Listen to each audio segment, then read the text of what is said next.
So we've got a beam. It's all right, this will be quick. We've got a beam, we've got fixed end there, we have a load of, was it 11? Yep. Load, uniformly distributed load of 11 kilonewtons per meter. We have a dimension here of 12 meters, and we are going to assume our x starts here at 0 and progresses that way. We have a shear force. Oh, no, sorry, let's work out our reactions first. Reaction there is 11 times 12, which is 132. Fascinating. All right. Write that again more neatly. 132. We have no horizontal force. We have a bending moment of 792. All right. Well done. That's all basic statics so far. Okay.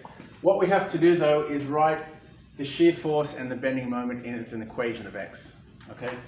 So let's do that first for V.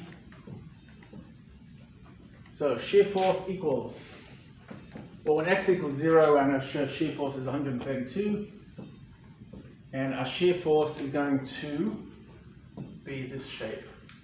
Starts off at 132 and it goes straight down like that. 132. So it's 132 minus 11x. Everyone happy with that? 132 minus 11x. When x is 0, v is 132, correct? When x is 12, 12 times 11 is 132, 0. All good? Okay, bending moment. The bending moment, I'll draw it in first so we know where we're going, is a shape which is curved down like that and reaches 5 tries. Curve like that and reaches 0 at the end there. There we go. This is M, and that value is 792. Okay, but we need an equation for that in terms of x. Okay, so one way to do it is to integrate that. The other way to do it is to do like a slice of the beam and say what is the value of m at that point. So let's do the slice method first. What is the value of m at this place we've just sliced it, which is x meters away? M equals, well, it's going to equal 792 minus that bit of moment that's there, which is an x times 11 times an x over 2 times x over 2. That's right, isn't it? Yeah. Okay, which equals 792 minus 5 point, do we have decimals yet? 5.5x squared. Okay. Let's check that.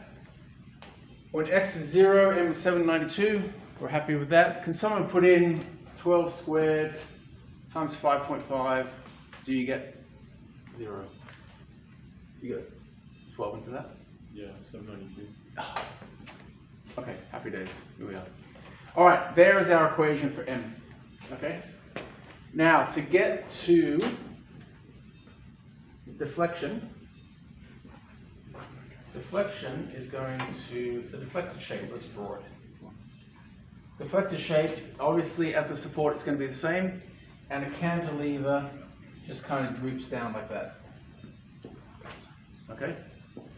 That's our deflected shape. We want that in terms of x. Okay?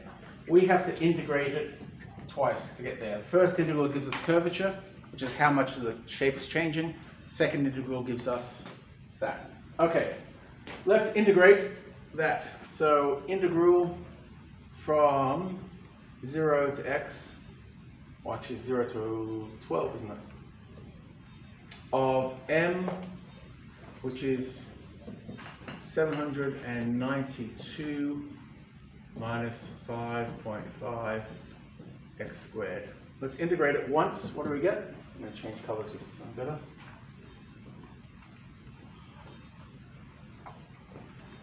Integrate it once. Integrate it times 1 is 792x minus, is it 2 times that? 11x cubed. Is that correct? Plus what constant? Is that correct? Please, seriously. Why is it 11 minus 2? Don't we go take the 2 down, multiply by 2? Or do you do a 3? No, you can do it. Okay, what's that term then? Minus 5.5 divided by 3x. 5.5 over 3 x cubed plus c1. Is that correct? Is that better? Yeah. Okay. Thank you. Yes. No, seriously, I'm not good at integration. This is why, right? Let's integrate it again. So we'll integrate it again. Second integration is, so 792 divided by 2, right? Times x squared? Yeah. So what's 792 divided by 2? 396. So 396x squared minus, so it's what times 5 over 5 times not divided by 9? Divided by 12. 5.5 over 12 x to the power of 4 plus c1x plus c2. Yeah? Cool. All right. And now that is our deflection. So that is our deflection, but I also need 1 over EI in there. Okay? E is the stiffness of our material, I is the bending moment, second moment of area. Okay? So, ignore that for now. We need 396x squared minus 5.5 over 12 x to the power of 4 plus c1x plus c2. And we need to find out the c1 and the c2. Okay? The conditions are at x equals 0, we know that when x equals 0, then our deflection equals 0. Is everybody happy with that? When x equals 0, which is when we're right here, there's no deflection because we're right at support. Yeah? Okay.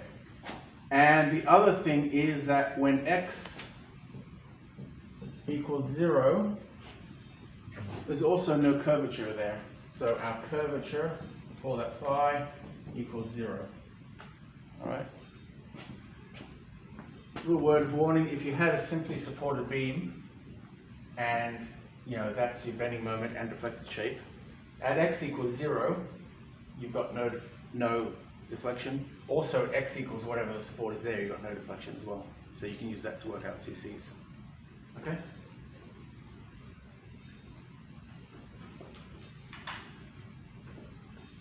Okay, whoever's got a confused look on their face, where do you want me to go back to at this point? You can say the beginning, but we'll code. All right. We've got these two conditions. Let's work out what C1 and C2 are. Okay? So, we know that when x is 0, that whole thing equals 0. So, when x is 0, that's 0, that's 0, therefore C1 equals 0. Happy days? Therefore, C1 equals 0. That makes it a lot easier, because now we have 396x squared minus 5.5 over 12 x to the power of 4. That's 0 plus C2 equals 0. Okay? And we know that when x equals 0, That whole thing equals 0 as well, so therefore C2 equals 0. All good? Okay, that's a very happy coincidence. So therefore our answer, our deflection, equals, there's the 1 over EI. That gets it from a mathematical thing to the reality, times 396 x squared minus 5.5 over 12. Let's make that a better number. That would be 11 over 24, wouldn't it? Or someone give me 5.5 divided by 12. Let's just put it as a decimal. 0.458. 0.458 x to the power of 4. All right. That is our answer. Okay. Let's think about that answer for a minute. What we've said is, what is the deflection of this beam, this cantilever beam, at any point when you move along here away from that point? We're counting that distance as x. Whenever you've got that loading on it, whatever the deflection is, let's say that point there, put that value of x in there, you will get the deflection. So you've now able to work out the deflection at any point along that cantilever. So we've solved the cantilever, and since someone asks, hey, what's the deflection of this thing at this point? We say, there it is. Put x into that. We're done. Yeah, no worries. That's what we've done here. Can everyone see that? Cool. Okay. And then EI, again, E is the stiffness of the material. I is the second moment of area, which is about how big the beam is. Okay.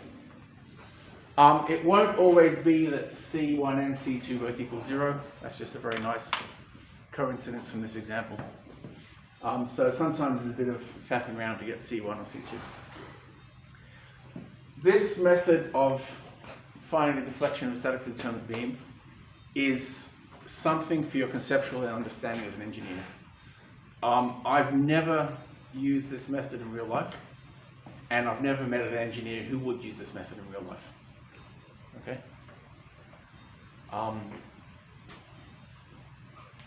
But that's what we're doing with you. So, I should have brought, in fact I can go up and get my book. What you might find if you look up on the internet for standard deflection formulas and stuff, there's a formula you'll probably get to know and love, or know and hate, which is when you have a simply supported beam like that, and you have a load on it called W, that deflection equals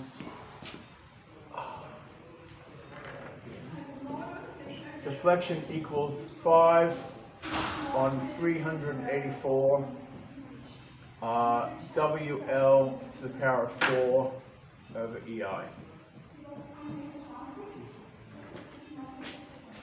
If we went through that process and integrated it twice, we would come up with that answer. Okay? That is the formula for a simply supported beam with a universally distributed load on it. I use that a lot. Okay? I certainly don't go through and derive it every time. And if it's a bit different, there are some tricks you can use, but that answer comes directly from doing this mathematical process. Okay? So we'd need to do that. Yeah. Well, the thing is, so if we look up one of these books, it has, the formula for a cantilever, and you'll see that exact formula there. Bear in mind that this is one for a load of 11 on it. So if you divide that by 11 and then put the load up front, you could easily do that. And the formula, you could look that up in the book, yeah. So what was your question again? So we didn't have to do it. We didn't have to do that. We can just use that formula. Yeah, you could use that formula to get that. Okay. But if you have, like, one of your questions is going to be, there's a beam there, and you have a triangular load which starts there and stops there. Like, you'd have to derive that if you want the answer for that, because there's no book which is, there's like a million combinations about where that starts and stops and stuff. But in engineering books, you'll find things like, you know, your standard beam like that with a load there, and it'll have that as L, and that as A, and that as B, and it'll give you a formula for what's the deflection of that beam under that one load. Okay? So, let me go on to the next step and give you a trick then. If you have a beam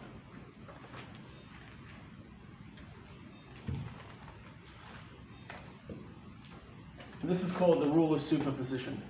Okay? Let's make a beam. Oh, it's quantum physics? No, it's not quantum physics. Oh, I hope not. Yeah, me too. Okay? You have a load there, and you have a UDL there, and you have another load. Oh, let's do it this way. Yeah, like that. Okay? And you've got 3 different loads. Doing the integrals, we have to start the x again, or just x between here and here. What a mess. That is the same as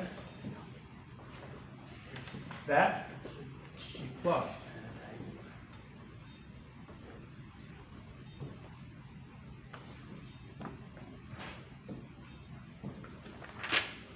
that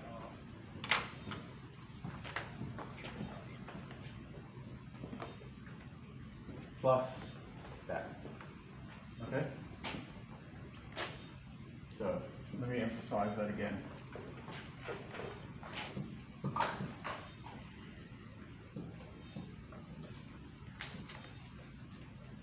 Okay. If you want to know the deflection of what the beam is doing under those 3 different loads, it is the same as what the beam does under that load alone, and what the beam does under that load alone, and what the beam does under that load alone. Okay? So, for example, if that gave you a deflection of 3 millimeters, and that one gave you a deflection of 5 millimeters, and this one gave you a deflection of 4 millimeters, 3 plus 5 plus 4, you add them up. That's the deflection from there for that one. Does that make sense? So that's how you use these deflection tables, well, formulas, where you say, what's the, you look it up in the book, and that 5 over 384, I said. That's the one for that one. And you look up another one, which is the formula for one load, and then another load, you add them together. Okay? That's where we're going with this. Does that make sense? Yep. Okay. Has this been too painful today? Sorry. Yeah. With that last question, like it says the question is to find the maximum values of the slope and deflection. Yep. Do we just substitute values into that formula? Yes. To find the maximum value of something, you would differentiate it in that. Okay. So you're finding maximum values of the slope and deflection? Yeah. Okay, let's go back to our cantilever, which is bending down like that. Yeah. Where's the maximum deflection? Very, very. Yeah. Right there. Where's the maximum slope? It's sometimes a bit hard to conceptualize, but it's also right there. Oh, yes. Okay. You just However, most of it. let's say we've got a beam with support there. Sorry, let's do a support like that, and let's put a load on the end. Okay. The deflected shape of that, I'm sure you'll agree with me, is like that, right? Yeah. Okay. So where is the deflection the maximum? I guess you could be talking about that point, or you could be talking about that point. Okay. Because you've got two possible answers in this case. Where is the slope a maximum? Sorry, the curvature. Where's the curvature a maximum? The curvature is a maximum. Curvature is a maximum. Sorry, the curvature is a maximum is back here. Are you saying the slope of the curvature or the moment? Maximum? Maximum values of the slope and deflection. The slope and deflection. Sorry, the slope and the curvature, yeah. Whereas, okay, the slope is maximum over here as well. Okay.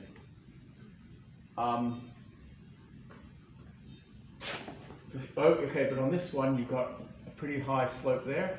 Yep. And you've got a pretty high slope there. So again, two possible answers there. Right. Okay.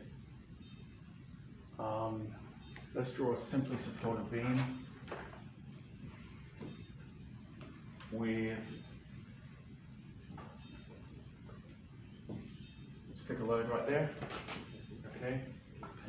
Now you've got a bending moment. You've got a bending moment like that, and you've got golly, what a mess. And you've got a deflection. There's the beam. You've got a deflection. Kind of just curves like that. Okay. Now, if that load is not in the middle, then your maximum deflection is also not quite the middle. Okay. So you've got maximum slope either there or there, and you've got maximum deflection there. Okay. That's good. Okay. Any more questions on this one? Okay.